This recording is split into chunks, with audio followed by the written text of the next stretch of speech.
If you're listening on audio only, please go to thedramaofitall.com and search for Discussing the Drama Triangle on the Disaffected podcast to view the video version. Thank you. The following video is a clip from the Disaffected podcast where I was on talking with Joshua Slocum about the drama triangle. This was recorded back in November of 2022, before Substack did their video edition. So I'm just going to add this as a video and you can see my article below.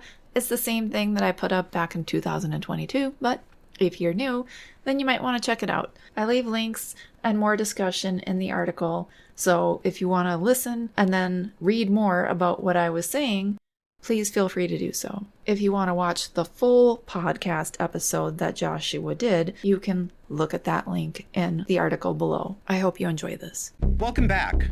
We're going to talk to somebody who is going to illuminate something for us that sort of undergirds a lot of the stuff we talk about on the show.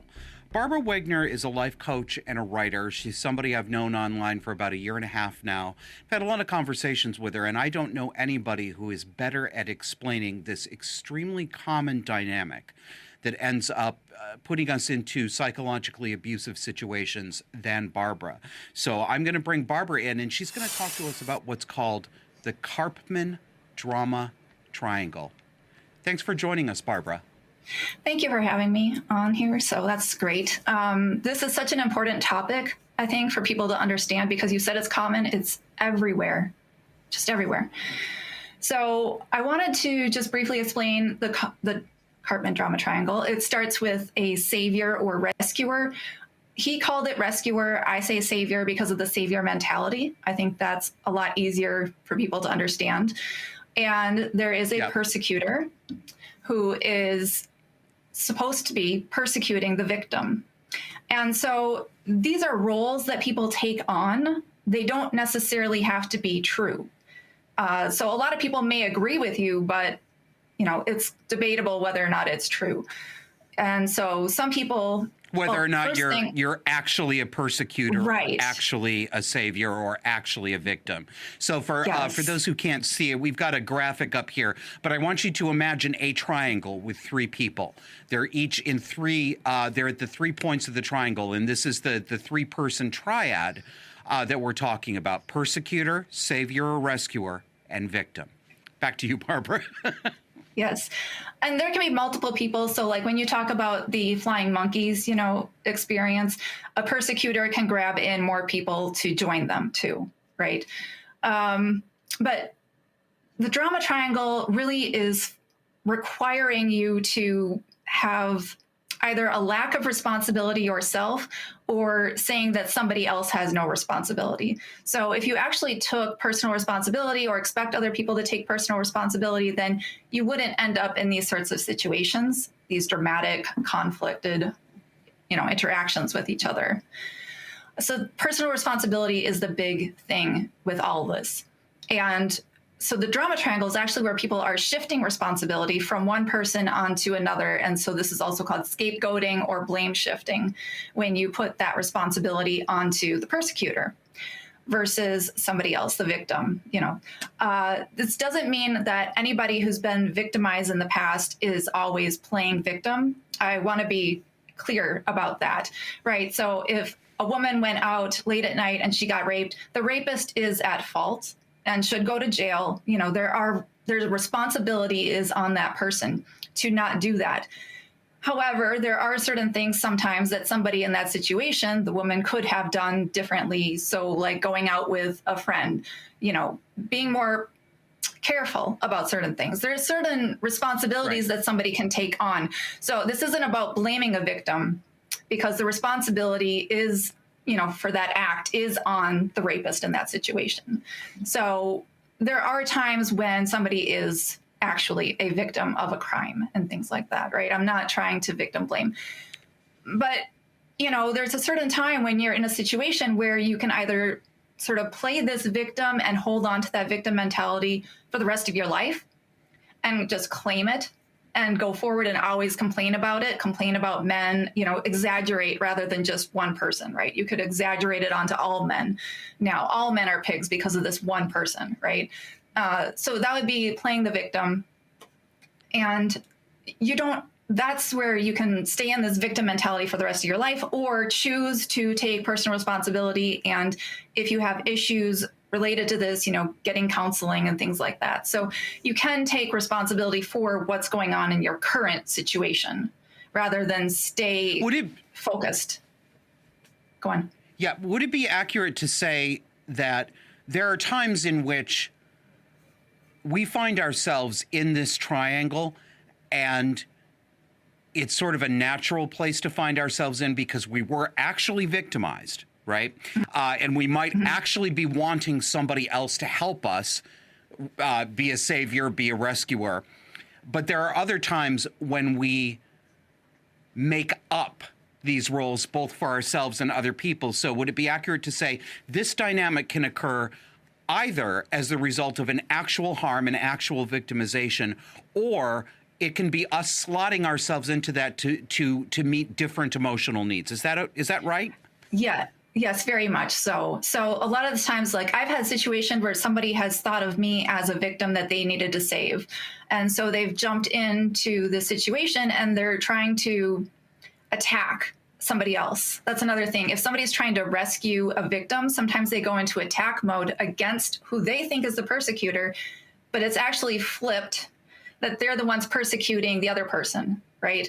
Because they're trying to protect somebody who never actually asked for protection. So I didn't feel like a victim in that situation, and they were seeing me in that way and then attacking like a friend of mine, so people can make it up out of nowhere. I'm glad you brought that up, because that's a mistake that I have made. That's been a problem for me. I'm one of those people, and I'm guessing that people who are listening to this are going to recognize themselves in some of these roles as well. But when I see somebody who I perceive to be being harassed, being mistreated, being lied about, I have a tendency to reflexively jump into savior role. I want to rescue that person.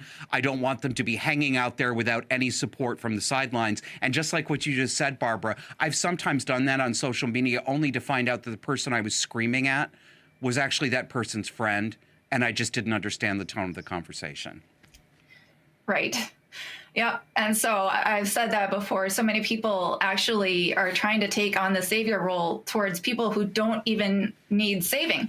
Like, there's a lot of, let's say, our friend Holly, and she talked about during the pandemic, how she could not hear so well, right? And the masks were covering people's mouths. And so people were trying to save people who actually weren't even asking to be saved.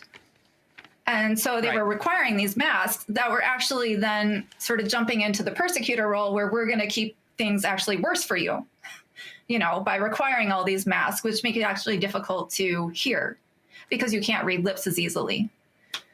So a lot of people... It's a great example.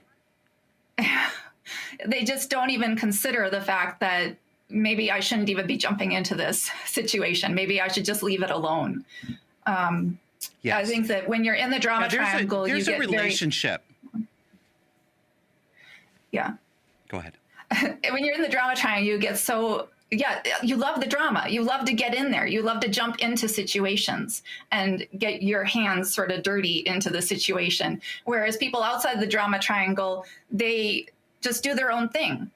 They're going to be more libertarians versus people in the drama triangle, which I've said on my Substack that it is a little bit more democratic for people who lean this way into the drama triangle. That isn't to say that people who are Republican wouldn't.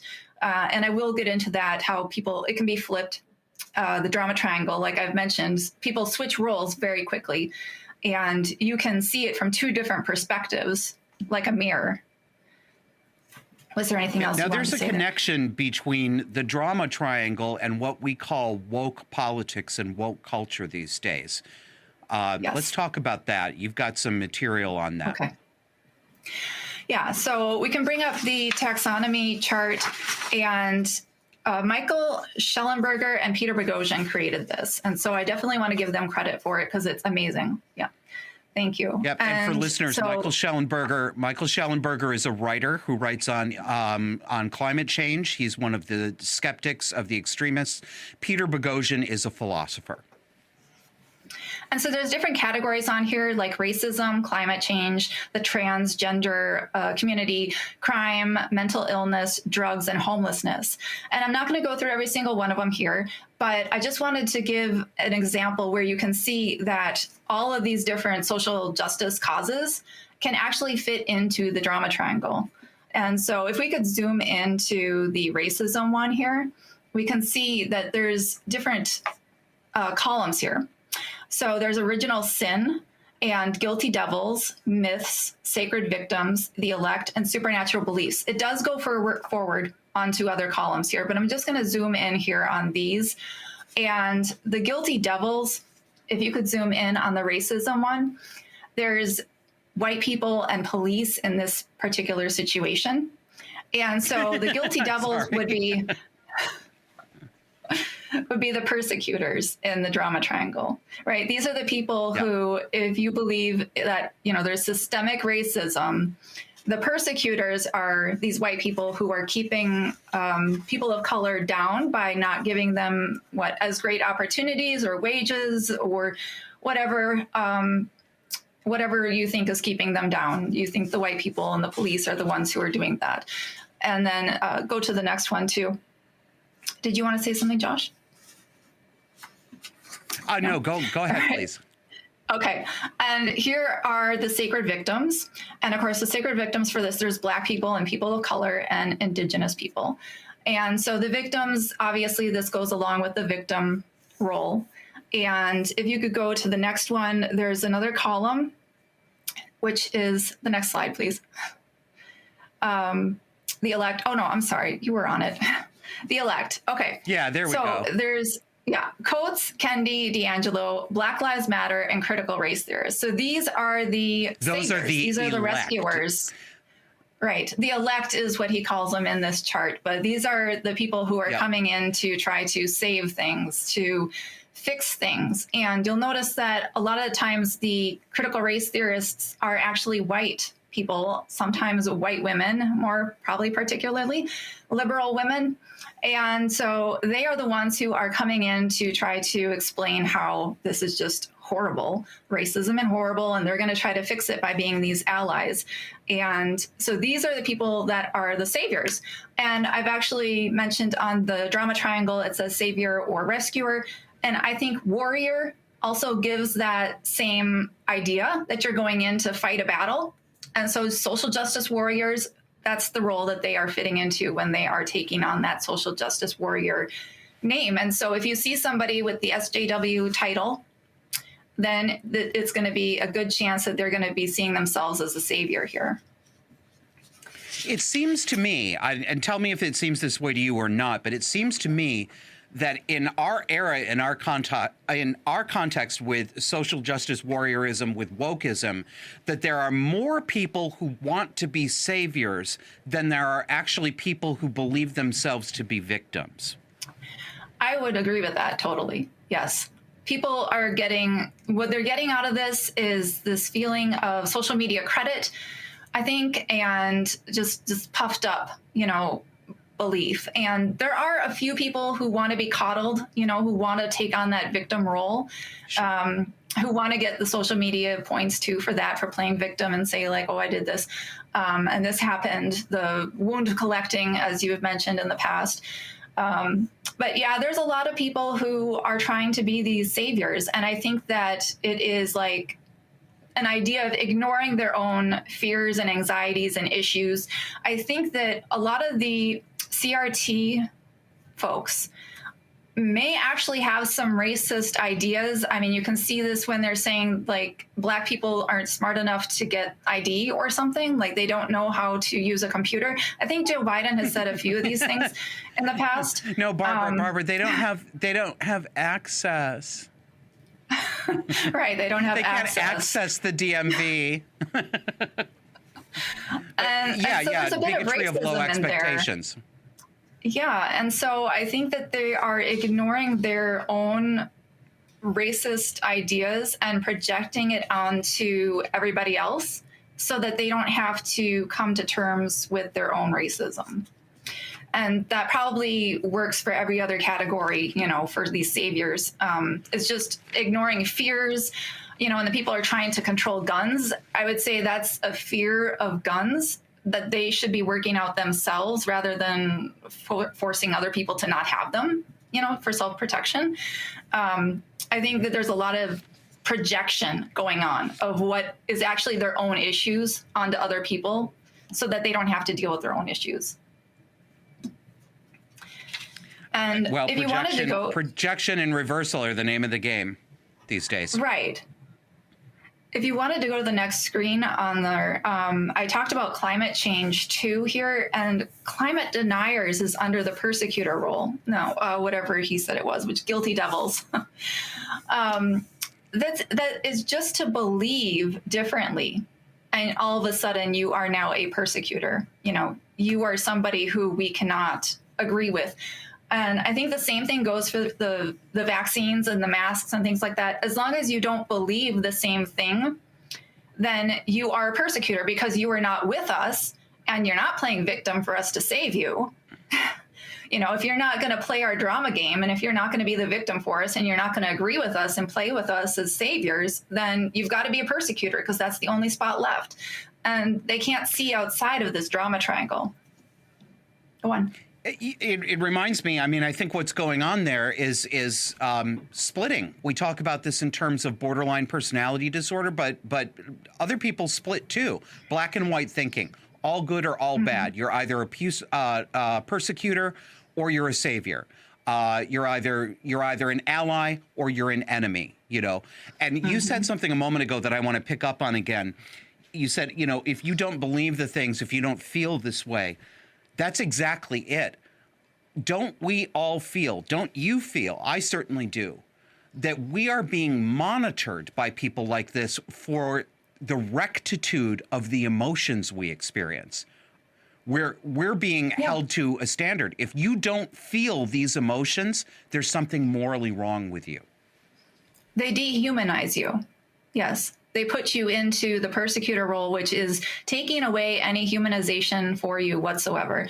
And that is something I've talked about also in my Substack where I talked about abortion. I know it's a touchy subject, but in the terms of that, a woman who, let's say, is liberal, is pro-choice, would see the fetus as the persecutor and themselves as the victim who has to deal with the fetus. And that's why they will say it is a parasite.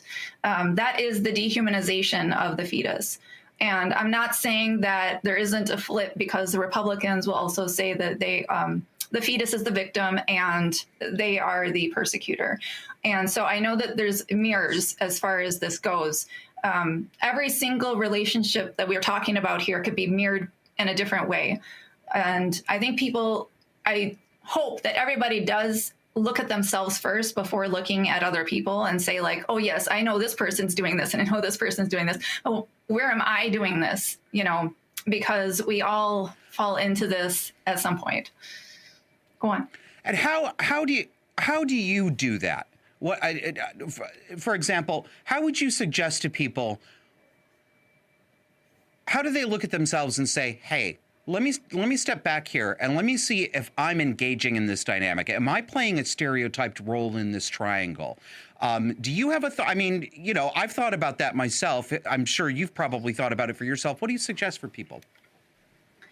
Well, I have understood the wanting to save other people. And so that is a difficult thing. You get into this mode where you think, if I don't help this person, how are they going to do it themselves if I'm out of the situation? But I, religiously understand that they have a lot more will and capability to do things.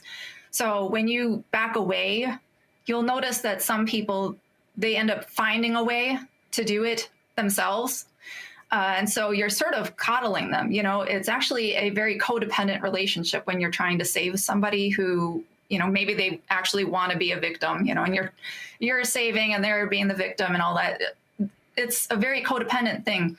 But when you back away, they will figure out some other way to get what they want, whatever they need.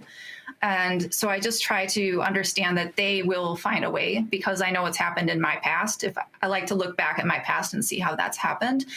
And if I'm feeling like a victim, the thing that I would say is, where do I have responsibility here? Where can I take some responsibility? Like, I can be very upset, like the dog is barking like crazy or something, you know, where do I have responsibility in that? Am I just going to blame the dog, or am I going to say, like, I could have fed the dog and she would have been happy with a treat or something like that, you know, like, where is it can be such a small thing, but where is the responsibility that I have that I could have taken that could have helped the situation go better?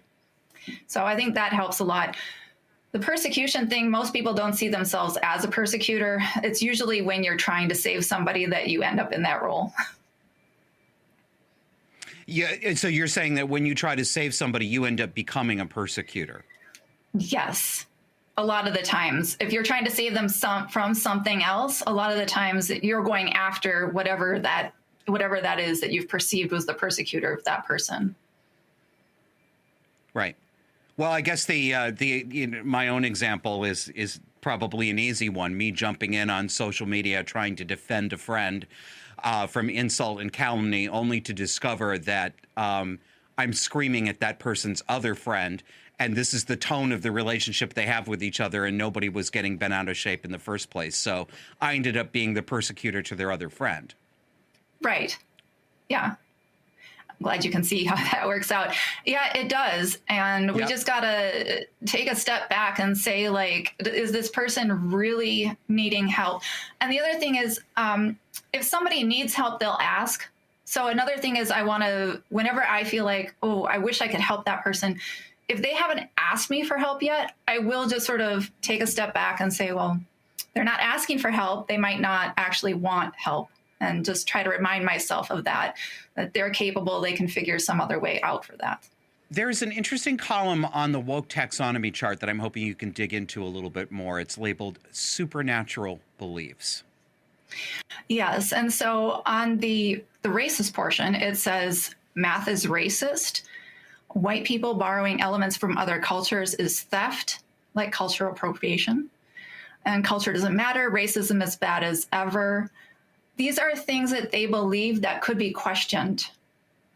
And so in my whole life coaching business, I go in and I ask people to question their beliefs that are keeping them back. Beliefs are like glasses. Some people wear rose-colored glasses and see the rescuers as good, honest people when they're actually authoritarians. And some people wear dirty sunglasses and see ugliness everywhere where there's beauty. And the woke have the dirtiest glasses I've ever seen because they're seeing ugliness just everywhere. And we perceive what we believe. That's why it sucks. I think I have dirty glasses on too. It just really got to suck to be a social justice warrior who's seeing evil everywhere, because that is exactly, it grows. We perceive what we believe. And so it just gets worse and worse. So I would be trying to tell people to question your beliefs. Is this really true?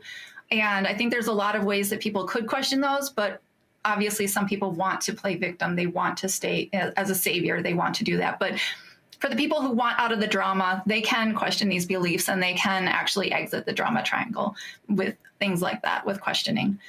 And also, how do you question these beliefs, though? I mean, I know it's a big question, but that's the sticking point for a lot of people. This is how we stay in there. Nobody wants to question the belief that white people borrowing from black culture is theft. Nobody wants to question the belief that, well, you're non-binary, so you're not actually a sex. I mean, I agree that we do need to question these beliefs, and I believe we need to see them for what they are, which is supernatural beliefs. Right. But how can we suggest to people that you're allowed to do that? Here's how to start. So if somebody actually wants to question them, it would be listing the things that they believe. When you get frustrated by something, what is it that you're frustrated about? What do you believe? Why are you getting this frustration? Is there something that you believe? You have to write these things down so that you can look at them and actually take time. And I know the first thing you're going to think of is the fact like, this is true. I'm looking at it. It's true. But you can go on and try to listen to somebody that doesn't believe that. Like there's a lot of people who would be contrarian to this, right? Whatever beliefs you have, you can listen to somebody else and you can go through and you can do your own research. If you believe that, you know, Black people are the worst, treated the worst with cops, right? You can actually go in and do your own research by looking at the stats.